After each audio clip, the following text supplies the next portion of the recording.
Now, there's a really important order of priority we want to follow, especially when we're porting a boosted head, because we all know L67s are supercharged.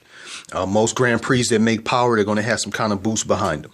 The first thing we want to do is we want to combat turbulence. We don't want any turbulence. Turbulence is when the air gets out of control in any way.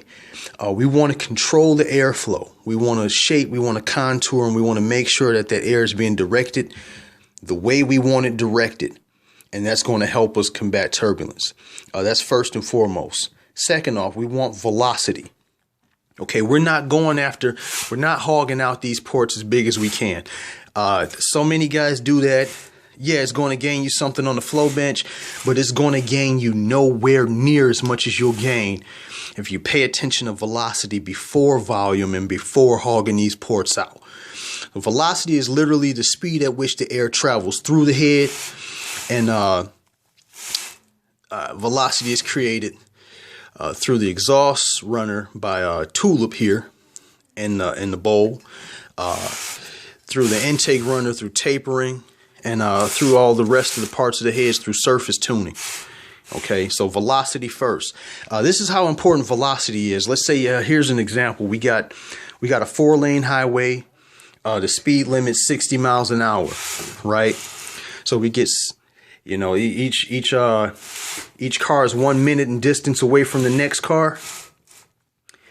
That means you're getting 60 cars through each lane in 1 hour. That's 240 cars total. But if you have a 3-lane highway and the speed limit is 80 miles an hour, you're going to get the same amount of cars through. They're just going to be moving faster, so you'll get them through that way.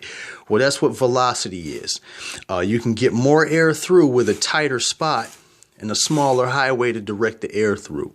Okay, that's why velocity is so important. We want to seek velocity first, then we go to volume.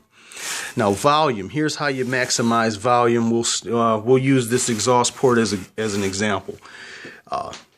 You want to measure all your entrances. So this is the entrance to the intake runner. This is the exit of the intake runner. This is the entrance of the exhaust runner. This is the exit of the exhaust runner. Okay.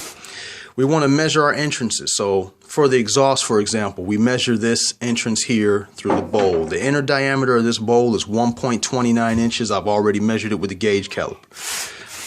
The exit, the width is 1.38 inches. But the height isn't. What we want to do when we port, we want to make sure we open these walls up without overstepping our gasket boundaries, obviously. And we want to make sure that between the width and the height of these average out to the diameter here. So we know that we got so much air coming in, we're going to be able to get all of that air out without choking it up in any way. Now, that's just the tip of the iceberg, literally, because this is only this surface here up against the header mating surface.